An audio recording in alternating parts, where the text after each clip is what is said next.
إلى حجراتكم وجب عليكم أن تدخلوها بالسلام آمن.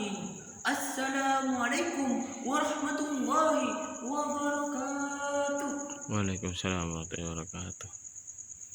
Baiklah saudara-saudaraku sekalian, para mahasiswa dan mahasiswi yang seiman dan seilahi, mungkin antum sudah tidak asing lagi melihat saudara yang berdiri di sini.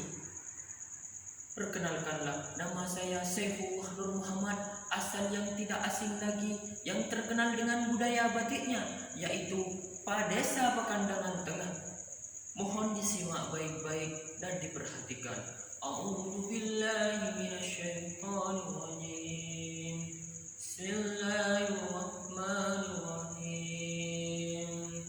Inna anzalna Qur'anan Arabiyyan la'allakum ta'qilun. Alhamdulillahilladzi qad a'tana nikmatan katsiratan wa hidayatan kabiratan. Alladzi qad anqadana minasyiratil munhanin ila syiratil mustaqim.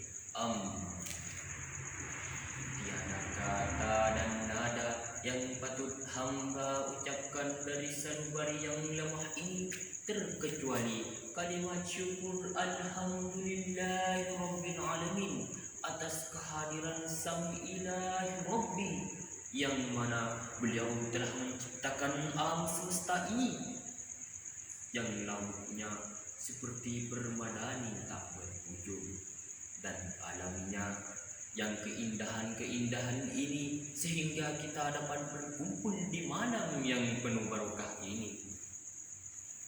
Salawat berbingkai salam tak lupa kita curahkan atas kehadiran sang inspirator kita, inspirator yang telah menegakkan agama Islam dari Sabang sampai Merauke, yaitu Nabi Muhammad sallallahu alaihi wasallam. Nabi yang tak pernah kenal letih, Nabi yang tidak pernah merasakan lelah, sehingga kita bisa berkumpul di malam yang penuh dengan cahaya lampu ini. Maka dari itu patutlah kita bersyukur menjadi umat Nabi Muhammad agar menjadi akal yang sehat seperti Pak Camat. Saya berdiri di sini bukanlah sok basa-basi dan sok suci dan sok gengsi karena saya memakai peci dan dasi, melainkan saya sudah merangkai sebuah kata-kata yang menjadi sebuah kalimat, dan kalimat tersebut saya rangkai lagi menjadi sebuah pidato dengan sebuah judul, hormatilah kedua orang tuamu. Baiklah saudara-saudara sekalian, para mahasiswa dan para mahasiswi, simaklah baik-baik. Kita hidup di dunia ini, kita berada di dunia ini yang tak selebar daun kelor ini. Kita dilahirkan oleh siapa? Kita dilahirkan oleh ibu kita. Kita dinafkahi siapa? Kita dinafkahi oleh kedua orang tua kita. Mereka telah menafkahi kita dari kecil sehingga dewasa. Mereka telah merawat kita dari kecil sehingga dewasa. Maka dari itu patutlah kita bersyukur menjadi umat Islam yang beragama. Maka dari itu kita harus mendoakan kedua orang tua kita setiap waktu, karena kedua orang tua kita tidak meminta apa-apa dari kita melainkan 1 menit saja, yaitu ketika kita sholat. Marilah kita doakan kedua orang tua kita agar menjadi pintu surga bagi mereka. Baiklah kawan-kawan sekalian, para mahasiswa dan para mahasiswi, marilah kita syairkan yang sering didengar kalian, mungkin sudah disyairkan, dizikirkan dan disyairkan di masjid-masjid atau mushola yang di tempat kalian masing-masing. Marilah ikuti saya.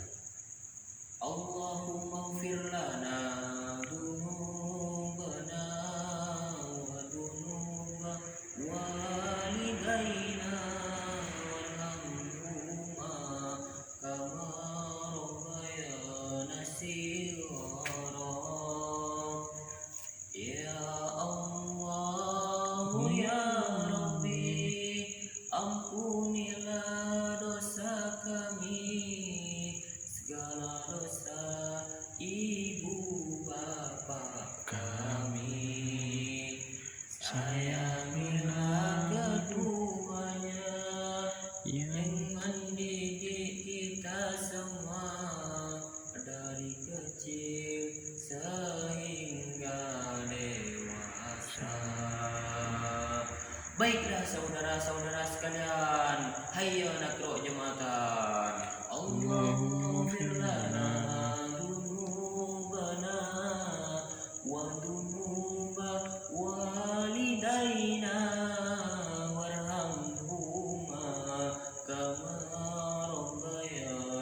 Baiklah, para mahasiswa dan mahasiswi mengambil intisari tadi, patutlah bagi kita untuk menghormati kedua orang tua kita, karena kedua orang tua kita telah membesarkan kita, telah membiayai kita.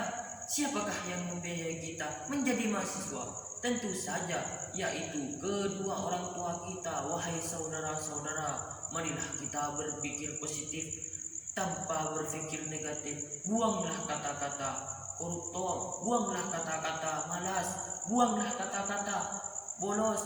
Ingat kawan, orang tua kita susah payah di rumah membiayai kita untuk menjadi mahasiswa, sedangkan kita menjadi mahasiswa. Jadilah mahasiswa yang beradaptasi dengan negeri dan dengan agama. Jangan beradaptasi seperti makmur Pancasila, seperti istilah Maduranya, yaitu bapak dijemur, anaknya bersila. Baiklah teman-temanku sekalian, maka dari itu kawan-kawan, kita harus menyayangi kedua orang tua kita. Walaupun mereka sering memarahi kita, walaupun mereka sering mencaci maki kita, patutlah mereka mencaci maki kita, karena seorang anak harus patuh kepada orang tuanya. Bukan malah sebaliknya, saudara-saudaraku sekalian. Bukan malah kita memarahi kedua orang tua kita. Itulah hal yang salah. Baiklah, kalau begitu saya jelaskan. Dalam hadis sudah dikatakan, ridhollahi fi ridhal walidaini wa sukhtullahi fi sukhtil walidaini. Yang artinya ridho Allah itu terletak kepada ridho kedua orang tua, dan kemurkaan Allah itu terletak kepada kemurkaan kedua orang tua. Maka dari itu kawan-kawan, marilah kita menghormati kedua orang tua kita. Walaupun kita sudah sukses menjadi sang inspirator, insinyur, seperti profesor ataupun doktor, itu tiada artinya kawan-kawan. Karena kenapa saya bilang tidak ada artinya? Tahukah kalian? Mungkin kalian tidak tahu.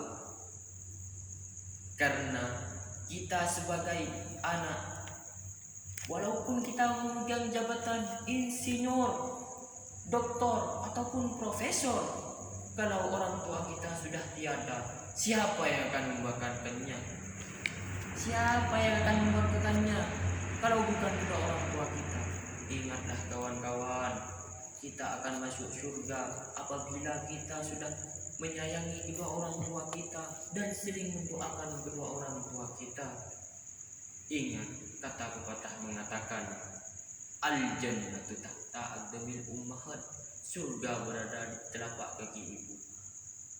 Ingat itu kawan-kawan, sebelum ajal menjemput kalian. Mungkin hanya itu yang bisa saya sampaikan.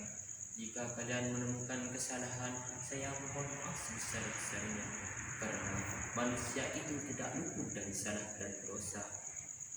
Dunia ini milik hanyalah semata, dan akhiratlah selama-lamanya.